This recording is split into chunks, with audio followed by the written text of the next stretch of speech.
Assalamualaikum warahmatullahi wabarakatuh. Waalaikumsalam warahmatullahi wabarakatuh. Bismillahirrahmanirrahim. Alhamdulillahi rabbil alamin. Assalatu wassalamu ala asrafil mursalin Muhammadan abduhu wa rasuluh. Yang saya hormati ini sahabat ini Pak Ustadz Jabar ya dari Kandangan nih. Masya Allah ya, lama udah nggak ketemu nih. Ya, dan terima kasih juga saya dikasih kesempatan nih dalam pertemuan ini untuk menyampaikan serumit pemikiran ya tentang melihat persoalan Palestina dan bagaimana solusi ya. Ya, jadi ini menarik. Kalau saya melihat begini Pak Ustadz. Jadi persoalan Palestina ini dan persoalan umat Islam di seluruh dunia gitu ya. Jadi saya melihat ini persoalannya ini problem akibat. Jadi bukan problem sebab sebenarnya. Problem sebabnya itu adalah di sistem. Jadi problem sebabnya itu adalah umat Islam rida menerima sistem yang dibuat oleh orang-orang kafir yang musuh-musuh Islam. Itulah sistem kapitalis sekuler demokrasi or sosialis komunis. Kita rida menerima sistem itu. Itulah masalah problem sebabnya. Nah, jadi kalau problem sebabnya itu tidak kita ganti, tidak kita buang gitu dan tetap kita memakai sistem kapitalis seluruh demokrasi ini, persoalan Palestina itu sampai kapan pun tidak akan selesai. Karena apa? Karena sistem kapitalis demokrasi ini itu memang sudah dirancang oleh desainernya untuk melakukan ketidakadilan di dunia ini. Itu yang ngomong itu sejarawan Inggris Arnold Toynbee mengatakan demikian gitu. Nah, jadi kalau kita sudah memakai sistem mereka, ibaratnya hari ini begini. Kalau saya boleh mengasihkan satu ilustrasi. Jadi sistem ini, kenapa dia bisa menang kepada negeri-negeri muslim yang penduduknya hampir 2 miliar, hari ini terpecah menjadi 57 negara, ya karena sistem itu. Nah, seharusnya umat Islam itu adalah global state. Negara dunia gitu ya, sifatnya mendunia, umat Islam itu harus bersatu dengan institusinya khilafah. Tapi mereka Islam itu dipecah menjadi nation state. Nah, disitulah persoalannya, akar masalahnya kan di sana. Nah, jadi Islam itu walaupun 2 miliar, tapi karena udah dipecah menjadi 57 negara, kita nggak punya power, nggak punya kekuatan. Nah, karena kalau udah bicara nation state, orang bicara tentang masalah kepentingan masing-masing negara.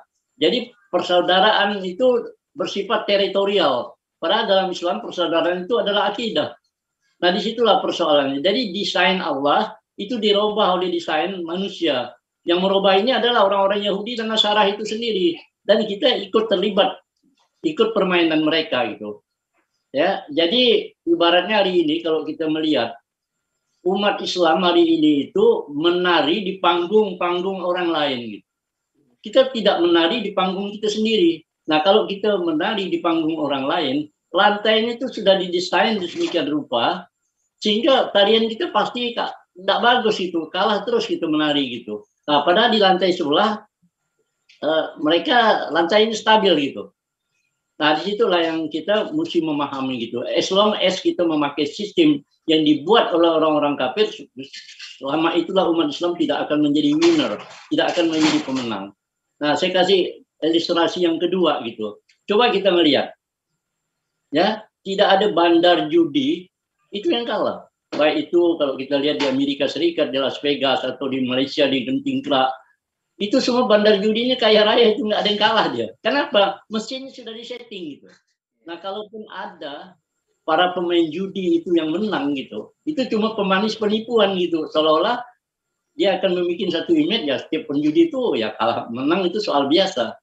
Nah, disitulah persoalannya. Jadi kalau selama umat Islam tidak mencampakkan sistem jahiliyah ini, selama itu kita tetap menjadi loser, tetap menjadi orang-orang yang kalah gitu. Nah, sayangnya mayoritas umat Islam tidak menyadari hal ini gitu.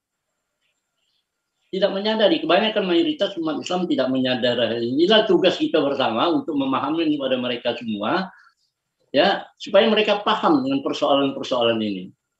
Nah, satu contoh lah umpamanya di Indonesia sekarang itu kan ya, mereka tidak bisa menyelesaikan Indonesia itu karena mereka tidak tahu problem itu problem sebab. Jadi yang mereka tahu itu cuma problem akibat. Contoh, banyak pakar yang bergerak profesor, doktor, segala macam mengatakan Indonesia itu hancur karena korupsi. Kan itu yang dibicarakan oleh mereka. Padahal korupsi itu bukan problem sebab, tapi korupsi itu problem akibat gitu. Problem sebabnya itu di sistem gitu. Nah, karena Indonesia itu memakai sistem kapitalis demokrasi, walaupun gitu tuh negara katanya nomor 2 terkaya di dunia, kan kita menjadi terpuruk. Karena kita memakai sistem yang salah, sistem yang akhirnya kita tetap menjadi orang yang kalah gitu. Nah, disitulah persoalannya. Nah, jadi memang ini memerlukan satu kecerdasan berpikir gitu ya. Jadi selama umat Islam itu tidak cerdas, walaupun kita ini sumber daya alamnya melimpah, penduduknya hampir dekat 2 miliar ya. Kalau kita bodoh kayak gini gitu, kita tetap kalah gitu. Itu persoalannya. Nah, gimana umat Islam supaya cerdas? Umat Islam harus kembali kepada Al-Quran dan Sunnah. Kita telah Al-Quran dan Sunnah. Nah, situlah karena Al-Quran dan Sunnah, karena Al-Quran itu sumber informasi. Makanya dikatakan Al-Quran itu hudal linnas, petunjuk untuk manusia kan. Nah, jadi selama umat Islam tidak intent belajar dan memahami Al-Quran, selama itulah umat Islam tidak akan menjadi umat terdepan. Nah, jadi bagaimana umat Islam itu menjadi umat yang terdepan? Ya, marilah kita duduk bersama umat Islam dunia gitu kan, membicarakan masalah ini dengan sudut pandang Al-Quran dan As-Sunnah. Nah, kalau ini terjadi gitu, insya Allah saya yakin betul kita akan menjadi pemenang. Karena saya teringat apa yang dikatakan oleh Profesor Hamka ya. Kata Profesor Hamka begini, kalau kamu tuh ngaku Islam, kacamata Anda memandang harus dari sudut kacamata Islam, bukan dari sudut kacamata orang lain.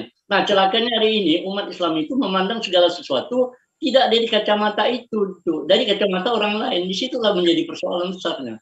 Nah, jadi saya rasa memang apa yang harakah yang memperjuangkan bahwa Islam itu ada negara, saya rasa sudah on the track, sudah benar gitu. Karena tidak mungkin lah, artinya satu ideologi tanpa negara. Kapitalis itu bisa kuat kan ada negara kan, walaupun batil, tapi karena dia ada negara masih bisa menguasai dunia kan. Nah, kedua, sosialis komunis juga kan ada negara kan. Nah, seharusnya umat Islam itu baik di forum nasional, forum regional, bahkan di forum internasional pun harus mempertanyakan kalau kapitalis kalau kapitalis sekuler demokrasi itu boleh ada negara, sosialis komunis boleh ada negara, kenapa Islam tidak boleh ada negara? Tapi just okay, kalau itu yang tidak setuju Islam tidak boleh ada negara itu orang-orang kafir, just okay lah, kita mungkin terima lah, karena mereka tidak beriman kepada Allah kan. Tapi sangat menyesalkan, sangat menyayangkan kalau ada orang yang mengaku beriman kepada Allah, tokoh lagi, ulama lagi, intelektual, akademisi lagi yang tidak setuju Islam ada negara. Wah, itu saya bilang itu sangat dungu itu.